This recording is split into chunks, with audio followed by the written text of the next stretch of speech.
Assalamualaikum warahmatullahi wabarakatuh. Hai, welcome back di channel YouTube saya Muhammad Erik Aprianto, dan di sini saya tidak sendiri, saya ditemani rekan kelompok saya yaitu Khairul Anisa. Baik, di sini juga yang kami hormati Bapak Hendy Marzuki, sarjana sosiologi selaku dosen pengampu mata kuliah sosiologi, dan yang kami sayangi juga kami banggakan teman-teman prodi administrasi publik. Di sini kami mahasiswa baru dari Universitas Madura angkatan 2021. Baiklah, kali ini saya akan mempresentasikan atau menjelaskan makalah kami yang berjudul Pengangguran, Kemiskinan, dan Fenomena Kriminalitas dalam Perspektif Sosiologi. Sebelum kita melanjutkan tentang materi yang akan dibahas oleh kita, jangan lupa like, comment, dan subscribe yang sebanyak-banyaknya ya. Jangan lupa. Baik, kita mulai dari pembahasannya. Pertama, pengangguran. Baik, kita mulai dari pokok pembahasan, yaitu yang pertama, pengangguran. Pengangguran sering terjadi sebuah masalah yang ada di dalam perekonomian setiap negara, terutama pada negara muslim dan berkembang. Adanya pengangguran dan tinggi tingkat pengangguran memunculkan sebuah masalah pada perekonomian secara makro, ekonomi hingga mikro, yaitu tingkat produktivitas dan pendapatan masyarakat akan berfungsi sehingga berdampak pada timbulnya kemiskinan atau melahirkan kemiskinan. Dan masalah-masalah sosial lainnya, masalah pengangguran banyak bahas oleh para ekonomi hingga saat ini, baik oleh Ines Malthus, Karl Marx, Henry, dan lainnya. Namun untuk Indonesia sendiri banyak oleh Sodoyono, Sukirno, dan yang merujuk pada para ahli ekonomi terdahulu, serta telah menjadi sebuah bahasan oleh pemerintah pada tingkat negara dalam kerangka lebih spesifik untuk mengambil sebuah keputusan dalam kebijakan.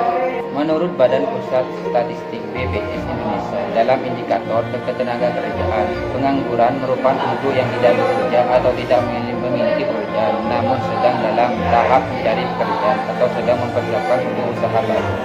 Selain itu, BPS atau Badan Pusat Statistik menyatakan bahwa pengangguran merupakan sekelompok penduduk yang tidak mencari kerja sama sekali, atau mereka yang tidak mencari pekerjaan karena sudah diterima bekerja tapi belum mulai bekerja. Sedangkan Sadoyo Sukirno memberikan pengertian atau menyatakan bahwa pengangguran merupakan keadaan seseorang individu yang usianya masuk dalam angkatan kerja, ingin memperoleh pekerjaan, namun pada kenyataan individu tersebut belum memperoleh pekerjaan atau untuk memenuhi kebutuhan hidupnya. Adapun contoh pengangguran yaitu yang pertama, pengangguran struktural, dua, pengangguran friksional, tiga, pengangguran musiman, empat, pengangguran teknologi, yang kelima, pengangguran voluntaris.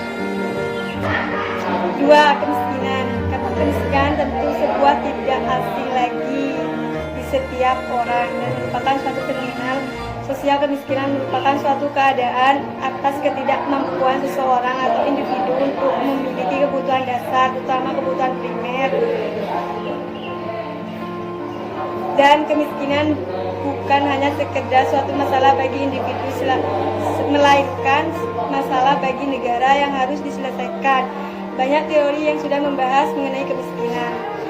Kemiskinan juga bukanlah suatu fenomenal yang baru di dalam kehidupan sosial dan kehidupan setiap negara. Badan Perencanaan Pembangunan Nasional menyatakan bahwa kemiskinan adalah suatu keadaan dan merupakan situasi serta kekurangan karena keadaannya yang tidak dapat dihindari oleh seseorang atau individu dengan kekuatan yang ada di dalam dirinya atau kekuatan dimilikinya. Kemiskinan merupakan sebuah fenomena sosial dan sebuah keadaan yang selalu menjadikan atribut negara-negara di dunia ketiga. Fenomena ini merupakan kebalikan dari sebuah kondisi yang dialami negara-negara maju, di mana negara maju telah memiliki atribut sebagai negara modern. Jika diamati, seolah-olah kemiskinan merupakan keadaan yang identik dan suatu melekat di struktur negara-negara di dunia ketiga, serta telah menjadi suatu masalah yang cukup serius untuk mendapatkan penanganan dari para penyelenggara negara. Jenis-jenis kemiskinan: 1. Kemiskinan subjektif, 2. Kemiskinan relatif, 3. Kemiskinan alamiah, 4. Kemiskinan kultural, 5. terkena kemiskinan struktural. Yang ketiga, kriminalitas. Kriminalitas merupakan suatu permasalahan sosial yang kerap terjadi di masyarakat. Bahkan hampir setiap negara memiliki tingkat kriminalitasnya sendiri, baik tinggi maupun rendah, namun tidak ada ketidakadaan kriminalitas sendiri. Dalam sebuah teori yang ditemukan oleh doktrin dengan nama teori Strain, bahwa masyarakat mengetahui bagaimana berhubungan satu sama lain, dan jika masyarakat itu tidak stabil, maka semua bagian akan berjalan dengan lancar serta susunan sosial akan berfungsi. Sebaiknya jika bagian-bagian komponen dalam masyarakat berterdapat dalam keadaan yang membahayakan keteraturan maupun kejahatan atau tidak, kriminalitas akan dibarengi dengan bagaimana struktur sosial berfungsi dalam masyarakat. Selain itu disebut juga sebagai suatu kejahatan dalam lain, yaitu dari kosongan kontrak sosial maupun pengabdian sosial, sehingga perilaku penyimpangan akan membuat seseorang gagal mengetahui peraturan hukum yang berlaku. Sekian dari kami.